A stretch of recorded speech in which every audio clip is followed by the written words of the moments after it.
বন্ধুরা, এখন আমি রয়েছি উত্তরাখণ্ড রাজ্যের যমুনোত্রী যাওয়ার পথে, যেটি মুসরুই থেকে যে বারকোট রয়েছে তার মাঝামাঝি জায়গায় একটা সুন্দর ব্রিজ রয়েছে।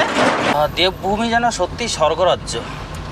এরকম রাস্তা অনেকটা মনে পড়ে আমার যখন হিমাচল প্রদেশে মানালি গিয়েছিলাম। তো চণ্ডীগড় টু মানালির যে রাস্তাটা ছিল সেটাও কিন্তু অনেকটা এই ধরনেরই ছিল। আমরা এখন কেম্পটি থেকে বেরিয়ে যাচ্ছি। আপনারা যারা ক্যাম্পটিতে দাঁড়াতে চান তারা কিন্তু এই ক্যাম্পটির কিছু সাইট সিন রয়েছে, যেমন ধরুন ক্যাম্পটি ফলস, রোপওয়ে রয়েছে। এই সমস্ত জায়গা কিন্তু আপনারা একটু দেখে নিতে পারেন, এবং এখানকার যে কালচারাল কস্টিউম রয়েছে, সেই রাজা রানীর মতো যে পোশাকগুলো রয়েছে সেগুলো পরে চাইলে আপনারা ছবিও তুলতে পারেন।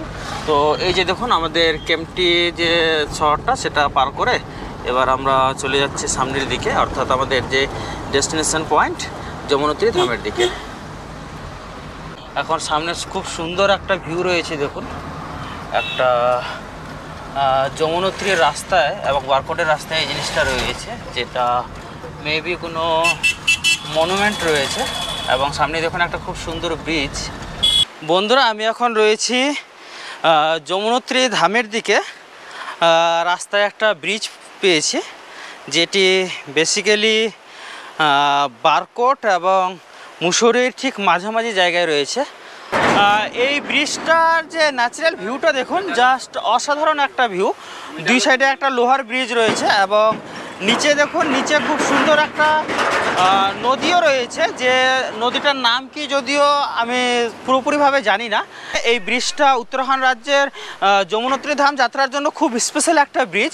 জাস্ট ন্যাচারাল ভিউটা, ব্রিজের ন্যাচারাল ভিউ দেখুন, আর দুই সাইডের যে পাহাড়টা রয়েছে এই পাহাড়ের ভিউটা দেখুন, জাস্ট অসাধারণ একটা ভিউ। যেটি মুসুরি থেকে আমাদের যে যমুনোত্রী যাত্রার যে বারকোট রয়েছে তার ঠিক মাঝামাঝি জায়গায় এই ব্রিজটা রয়েছে, তার নিচে একটা রিভারও রয়েছে। তো আশা করছি বন্ধুরা আপনাদের এই ব্রিজটা যথেষ্ট ভালো লাগবে যারা যমুনোত্রী ধাম করতে চলেছেন। তো আপনারা কে কে এই ব্রিজটা দর্শন করে গেছেন অবশ্যই জানাবেন।